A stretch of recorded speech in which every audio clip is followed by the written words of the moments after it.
house on the hill. There was a house on the hill that had been abandoned for years. It was an old Victorian mansion with a large wrapping porch and a long gravel driveway that wound up to the top of the hill. The locals whispered that it was haunted, and that anyone who entered never returned. But Sarah didn't believe in ghosts. She was a journalist looking for her big break, and she had heard that the house on the hill was the perfect story. So, she packed her bags and set off on a mission to uncover the truth. As she drove up the driveway, Sarah felt a chill run down her spine. The house was even more imposing up close, with broken shutters and peeling paint. The front door creaked open when she pushed it, and the smell of mildew filled her nostrils. Sarah had brought a camera and a notebook with her, and she began to explore the house, taking pictures and jotting down notes. The furniture was covered in dust and cobwebs, and the air was thick with silence. But as she wandered through the house, Sarah began to feel like she was being watched every time she turned a corner. She thought she saw something out of the corner of her eye. As the sun began to set, Sarah decided to set up camp in one of the bedrooms. She had brought a sleeping bag and some canned food, and she figured that she could spend the night and get some great footage. But as darkness fell, the house seemed to come alive. Sarah heard footsteps in the hallway and doors opening and closing on their own. She thought she heard whispering, but when she called out, there was no response. Then, she saw a figure in a long white dress floating down the hallway towards her. Sarah froze, too terrified to move. The figure stopped at the door of the bedroom, and Sarah could feel its icy breath on her face. Suddenly, the figure disappeared, and Sarah was left alone in the darkness. She tried to tell herself that it was just her imagination, that she was exhausted from the long day, but she couldn't shake the feeling that she wasn't alone in the house. As the night wore on, Sarah heard more and more noises, doors slamming shut, footsteps on the stairs, and the sound of someone whispering her name. She tried to leave the house, but the front door was stuck, and the windows were barred.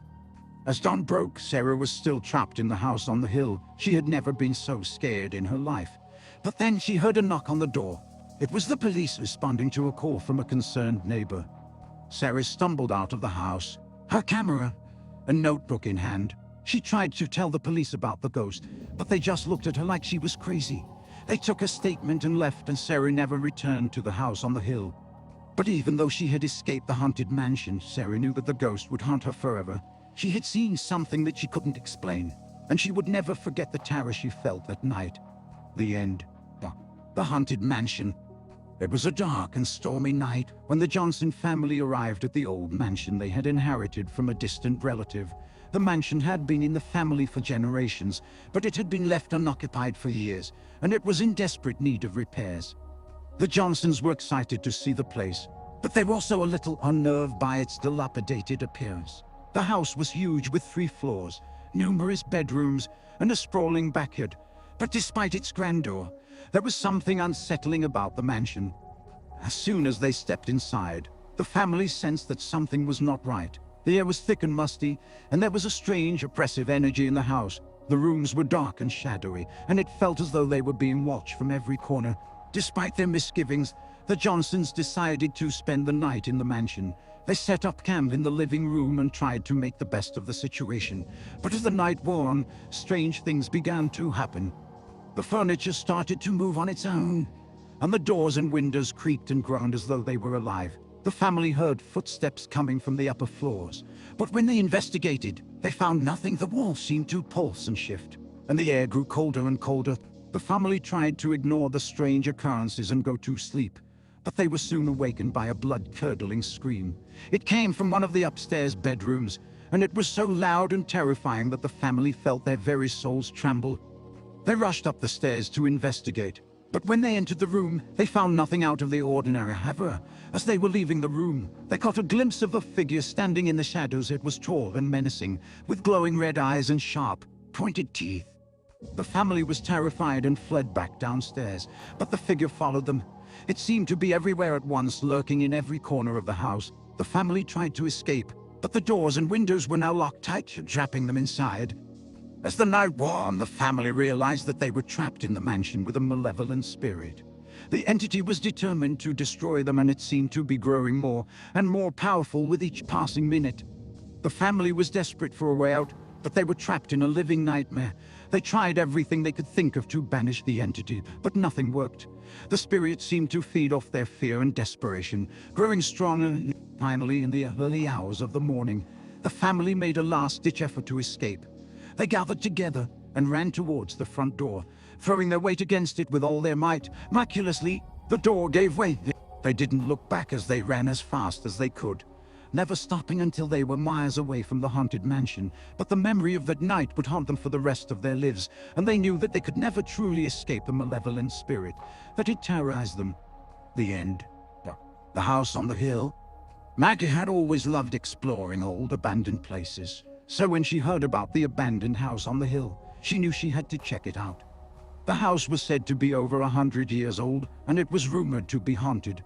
Maggie didn't believe in ghosts, but she was excited to explore the house and see what secrets it held.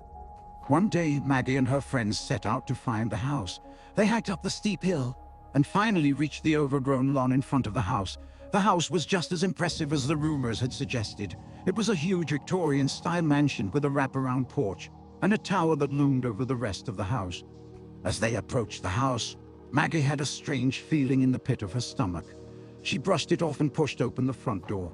The house was dark and musty, but Maggie could see the potential for beauty. The walls were made of old hand-carved wood, and the rooms were large and open. As they explored the house, they found strange things scattered throughout the rooms. In one room there was an old broken mirror with a dark, sticky substance on it. In another there were strange symbols etched into the walls. But Maggie and her friends shrugged it off, assuming it was just the remnants of the previous owners.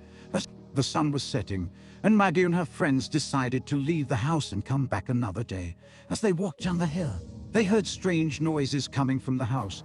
It sounded like someone was crying, but it was too faint to make out. The next day, Maggie couldn't get the house out of her mind. She felt drawn to it, and she knew she had to go back.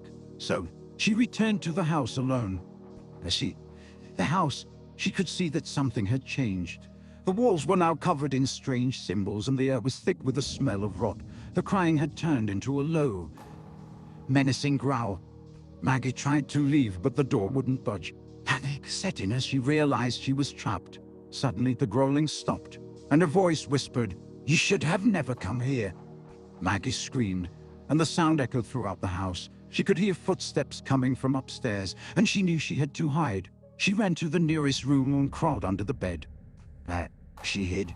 She heard the footsteps getting closer and closer. Suddenly, the door to the room creaked open, and a pair of glowing eyes appeared in the darkness. Maggie held her breath as the eyes moved closer to the bed. She could feel something breathing on her face. Then, just as suddenly as it had appeared, the creature vanished. Maggie waited a few minutes before crawling out from under the bed.